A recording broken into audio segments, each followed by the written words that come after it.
안녕하세요. 자, 이 시간에는 한국인의 가치관, 윤리적 행태, 즉 한국인의 사고방식, 한국인의 가치관,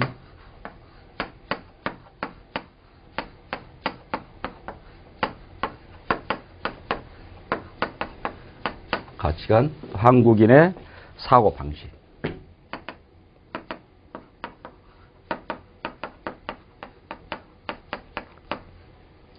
한국인의 가치관과 한국인의 사고방식을 확실하게 알아야지 이 한국에 와서 외국인들이 한국에 와서 이 가치관과 사고방식을 정확하게 알았을 때 한국 사람들이 갖고 있는 윤리의식 또 도덕은 이런 것이구나.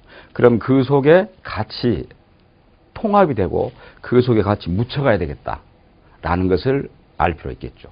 물론 이제 이런 가치관이나 사고방식 전부 다 문화의 일환이고 혹은 또 윤리 도덕도 포괄하고 있는 내용입니다. 자, 하나하나 보자면은 특히 이제 한국인들이 어떤 생활 태도를 가지고 있고 또 한국인들은 일반적으로 어떤 가치관으로서 작동하는가라는 것인데, 자, 한국인들이 갖고 있는 사고방식을 대략적으로 한 6개 정도로 살펴본다면은, 첫째, 금전 및 권력 지향.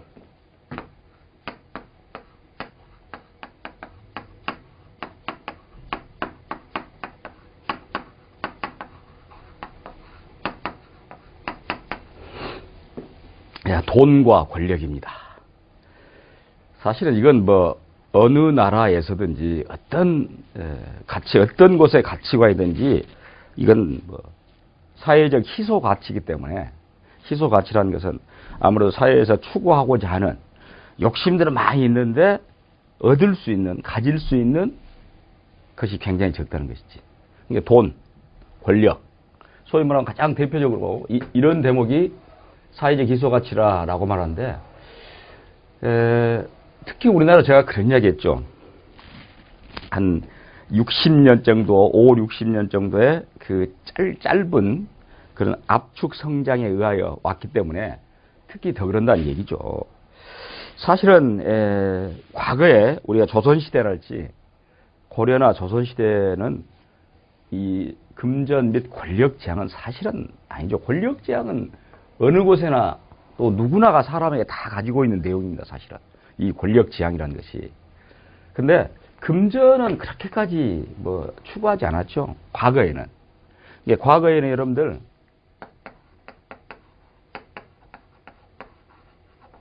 청백리라는 게 있었어요. 아주 깨끗한 그런 관료들을 말하죠. 물론 그 사람들은 권력은 가질 수가 있겠죠. 권력이니까. 그런데 금전에서만큼은 아주 깨끗함을 추구했어요. 청백리. 물론 농업사회는 더욱 더 그러죠. 왜 그러냐면 자기가 최소한 먹을 만큼만 가지고 있으면 되는 것이니까. 농업사의 특징이 그러잖아요. 근데 산업사회, 공업사회로 오면서 즐기고자 하는 게 많은 것이야. 그러니까 옷도 자동차도 집도 여러 가지 기타 등등. 어떻게 해야 되겠습니까? 돈이 있어야 되겠지. 그래서 오늘날에 와서는 청백리가 없다 그러잖아요. 실제 우리 사회 주변에서 일어나고 있는 여러 가지 일들을 보면 어쩝니까?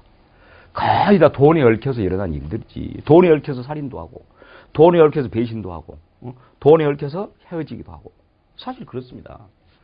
근데 유독 오늘날 우리 한국 사람들이 갖고 있는 금권, 권력, 돈과 권력의 유단이 거의 생활 목표를 절대시화해버리죠.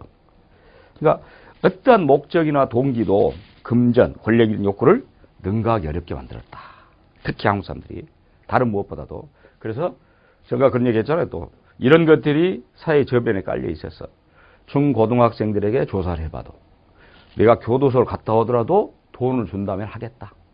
정말 물신주의도 그런 물신주의가 없죠. 한국 사람들이 일단 가치관이나 사고방식은 금전 및 권력 지향이 유독 강하다. 다른 어떤 나라보다도. 제가 어떤 기록을 봤더니 GDP가 1인당 GDP가 불과 몇백 달러도 안 되는 GDP가 그런 나라. 티베트 쪽, 인도 북부 쪽에 하면 부탄이라는 곳이죠. 부탄. 그런 곳이 세계에서 가장 그 국민들의 삶의 만족도가 높다는 것이야. 그런 걸 보면은 정말 우리하고는 또 다른 세계. 자, 두 번째는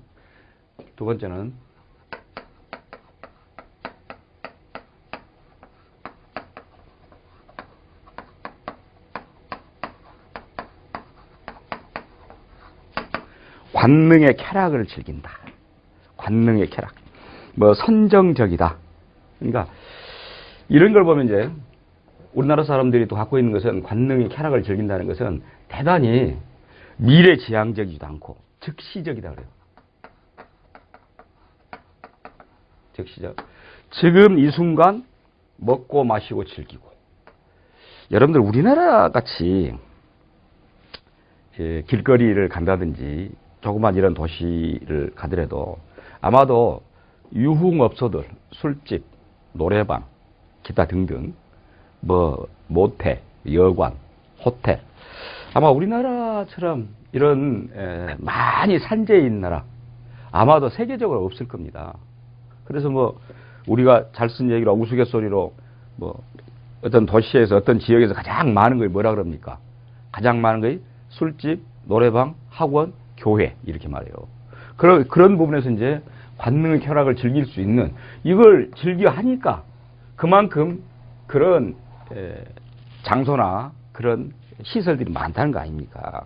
그러니까 실제로 우리는 좀 사색의 시간을 갖고 또 책을 보고 이렇게 하는 것보다는 아주 즉시적인 순간적인 자극, 흥미 이런 선정적인 그래서 뭐 우리 인쇄물도 뭐 옐로우 페이퍼라고 해서 황색 신문이라 이런 것들도 굉장히 많이 퍼져 있고 아주 그러니까 어떤 선정적인 관능적인 것을 즐기면서 그걸 또 우리가 스스로 보고 여러분들 뭐 대도시는 말할 것도 없죠. 대도시는 말할 것도 없지만 시골의 지방의 중소도시까지도 이런 관능을 탐할 수 있는 그런 장소가 굉장히 많다. 비일비재하다. 자, 그게 두 번째고. 세 번째. 또 우리가 이렇게 한국 사람들이 어떤 생활 태도가 보여주더라. 이기주의 경향입니다.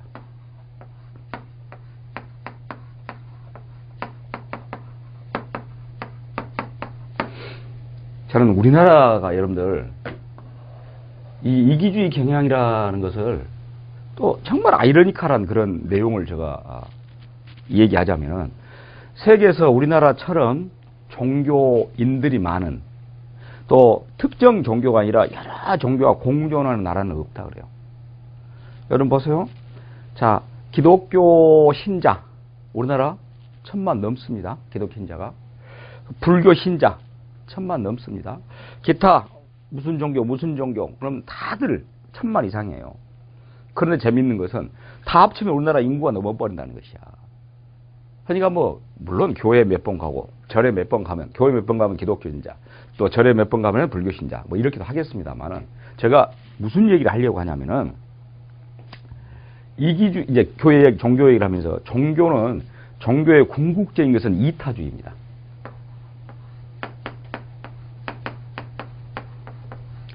다른 사람을 이롭게 하는 이타주의예요.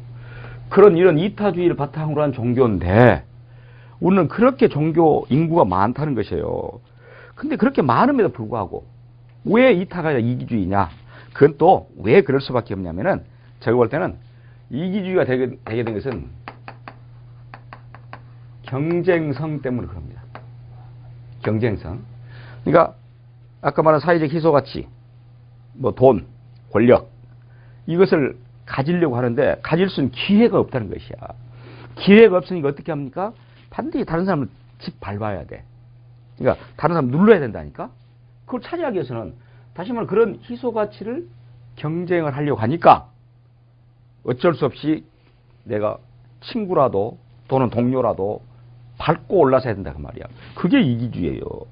예, 남의 사정을 돌볼 보살펴줄 그런 여유가 없다는 것이죠. 그것은 또 우리나라가 특히 다른 자원들, 물적 자원이 부족하고 인적 자원이 넘치기 때문에 사람이 많기 때문에 더욱더 그런 것입니다. 그래서 우리도 상당히 이 경쟁성이라는 목표 때문에 이기주의적이더라 라고 말하고, 물론 이건 이제 서양에서 들어온 어떤 개인주의가, 저는 게 개인주의하고 이기주의는 다르다는 것이죠. 개인주의는 합리적이에요. 근데 이기주의는 비합리적입니다. 그래서 유독 우리나라는 개인주의가 잘못 전수된, 잘못 전달된 그런 형태로서 이기주의가 많다라는 것이죠. 그러니까 여러분 보면은 그래서 이제 그런 것들이 부정부패, 또 중상모략, 상호불신, 또 약자를 밟으려고 하는 그런 부분들. 그래서 우리나라는 이런 이기주의 경향이 여러분 잘 알지만 모든 것에서 갑질의 형태로 보인다 그러죠. 항상 위에 을이 아니라 갑으로서 존재하고 싶어서. 또 이것도 한국 사람들이 갖고 있는 굉장히 중요한 생활 태도, 가치관, 또 그런 윤리의식입니다. 네 번째.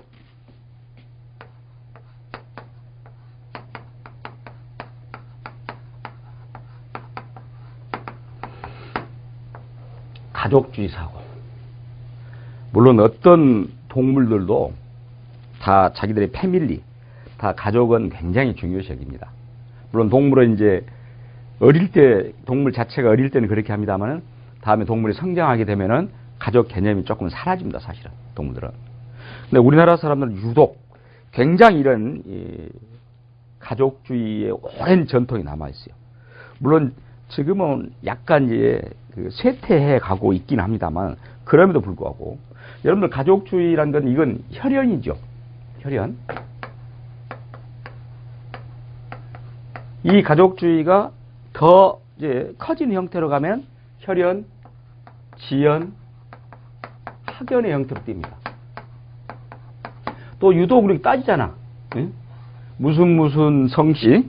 그래서 우리가 항상 소개하고 이렇게 소개 받을 때 하면 어떻게 합니까? 대부분 할 때 이제 하면은 자, 어떻게 성함이 되십니까? 또 고향은 어디십니까? 또 학교는 어디 학교입니까? 이렇게 간다는 것이야. 이게 전부 사실 가족주의예요. 물론 같은 피를 서로 타고나는 거 좋겠죠. 또 반갑고. 저도 마찬가지예요. 그래서 근데 그것이 지나쳐서 어떤 공평무사하게 해야 될 그런 일들에 이걸 따지고 지연. 우리나라 여러분들 잘 알지만 지역 갈등 심각하죠. 지역 갈등이 동서로 나눠지고 남북으로 나눠진 것도 부족해. 동서로 나눠지고 또 동서만 나눠집니까? 요즘 호남, 영남, 충청, 경기, 강원 각각 갈기가 찢어지잖아요. 특히 선거 시즌에 보면은. 그러니까 그런 것들이 바로 지연이에요. 또 이게 뭐가 중요합니까? 그리고 한국이란 땅덩어리가 얼마나 커요. 안 크잖아요. 물론 미국도 사실 어떤 지역 갈등이 남북 전쟁을 1861년에서 65년까지 5년간에 하긴 했어요.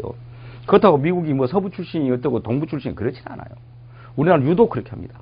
그리고 어떤 우리나라 한 지역이 정권을 잡게 되면 한 지역은 거의 몰살을 해볼 정도로 그런 지역. 학연은 또 말할 수 없죠. 학연.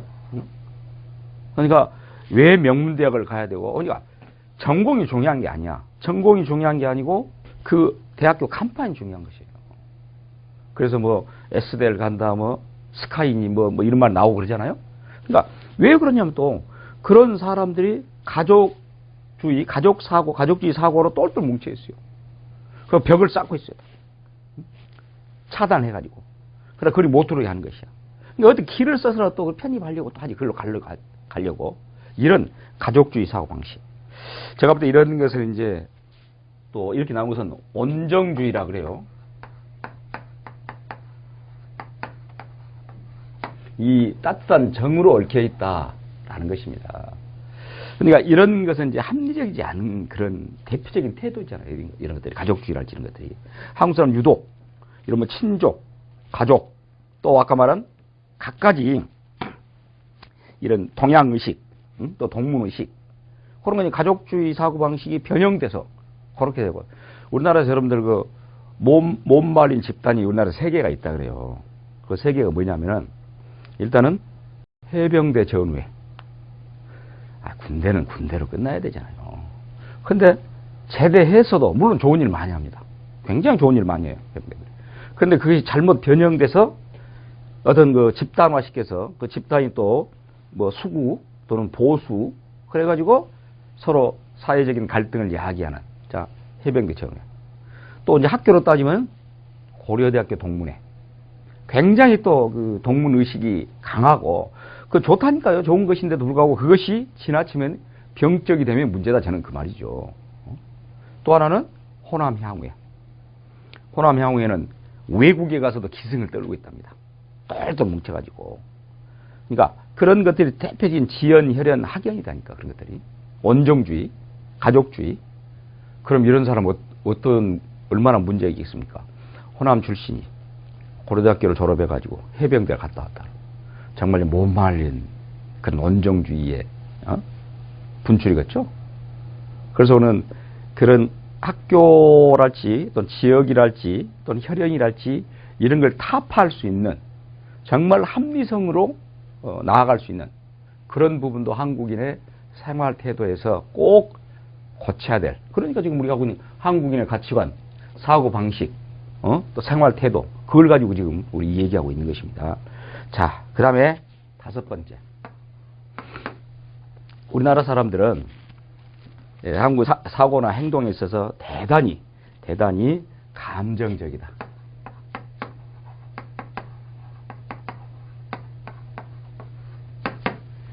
물론 사람은, 여러분들 인간은 두 가지를 가지고 있어요.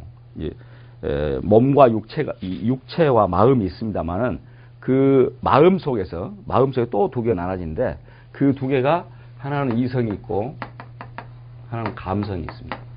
감성, 감정이라고 하죠. 가장 좋은 비율은 뭐겠어요? 이성과 감성, 감정의 가장 좋은 비율은 반반입니다.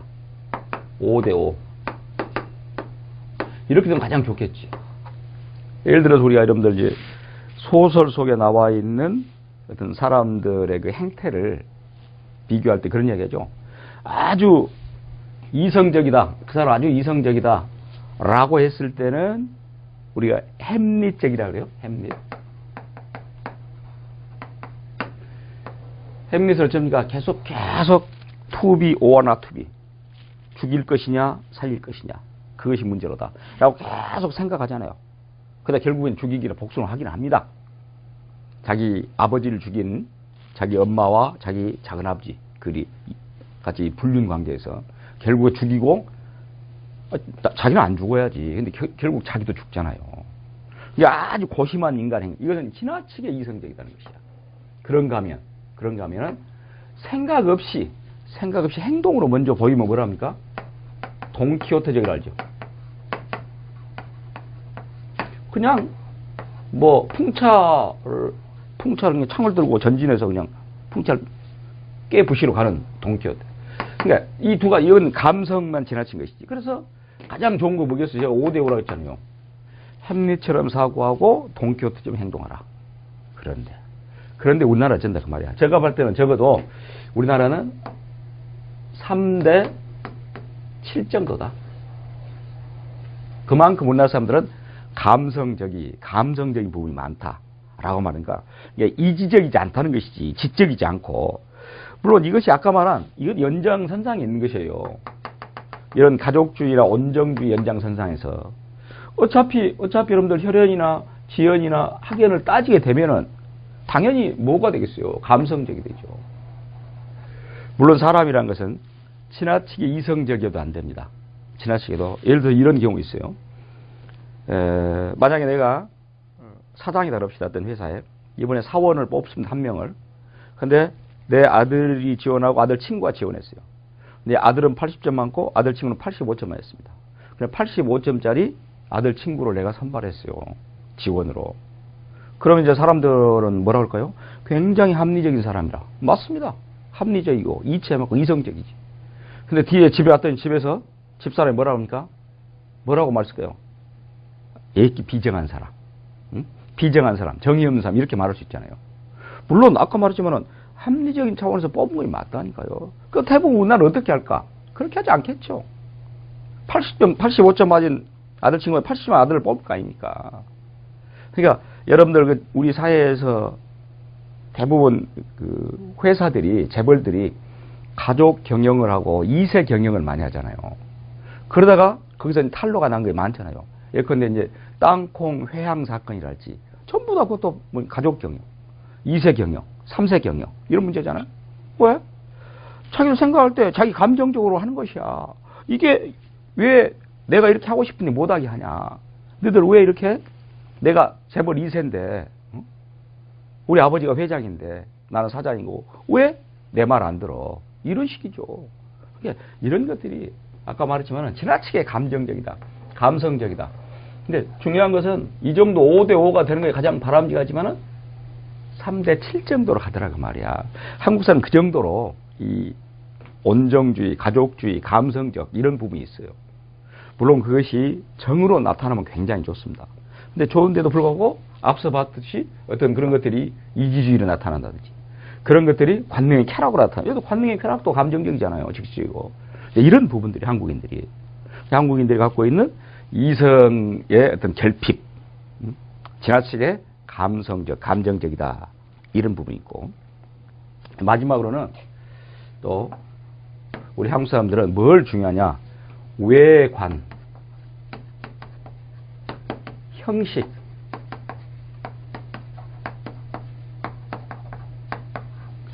외관, 형식. 우리나라는 여러분들 지금은 이제 소개팅이라는 그런 명분을 갖고 있습니다만 그런 이름 바뀌었습니다만은 결혼하기 전에 남녀가 선을 보는 문화가 있죠. 선을 보는 문화. 그럼 남녀가 선을 본다는 것은 물론 이 얘기도 많이 하겠지만은 일단 무엇을 봅니까? 외관, 겉으로 드러난 모습, 또 내용보다는 형식, 이걸 우리는 따진 거잖아요. 저는 인간들 사이에서 굉장히 맞지 않은, 그런 용어 자체가 상당히 저한테는 싫은 내용이 하나 있어요. 어떤 거냐면, 여러분들도 그럴 수도 있겠지만, 첫눈에 반했다. 그걸 이제 천생연분이라고 그러죠? 첫눈에 천생연분? 어떤 헤븐 초이스? 하늘이 맺어준 그런 선택이다? 그렇게 말하는데, 저는 결코 그 내용을 살펴보면, 첫눈에 반했다는 건 상대방의 외모에 반했다는 것이에요.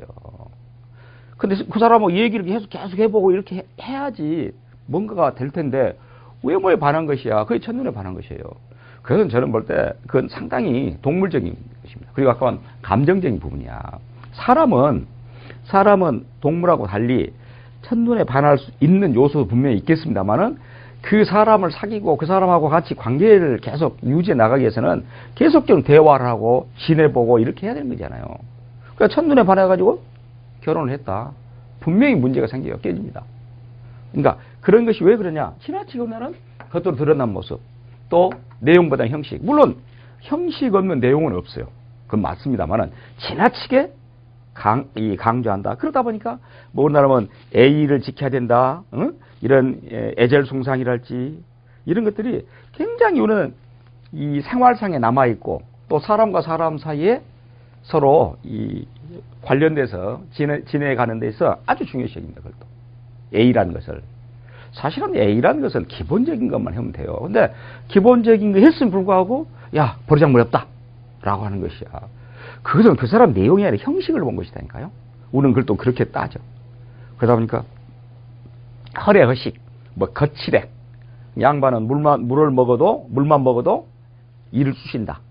형식을, 외관을 따지니까.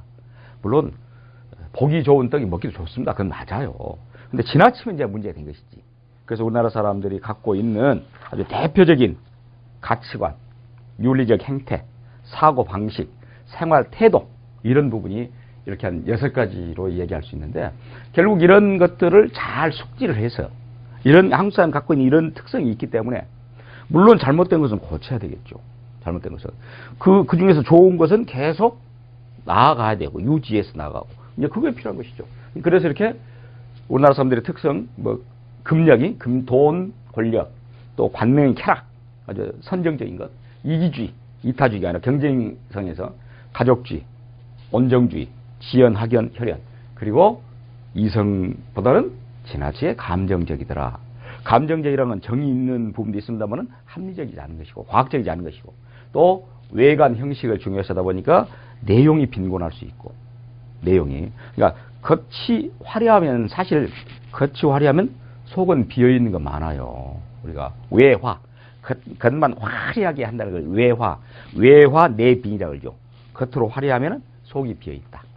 자, 이처럼 한국인의 가치관, 윤리 형태, 사고방식, 생활태도 이걸 잘 알으셔서 잘 숙지해서 인지해서 이런 부분을 특히 이제 사법 통역사로서 외국인들을 대할 때 한국인의 이런 특성을 잘 일러줘서 잘못된 것은 버리고 좋은 것은 가지고 가는 그런 부분을 알아야 되겠다라는 것. 그래서 이 시간에는 한국인의 가치관 혹은 한국인의 생활 태도에 대해 살펴봤습니다.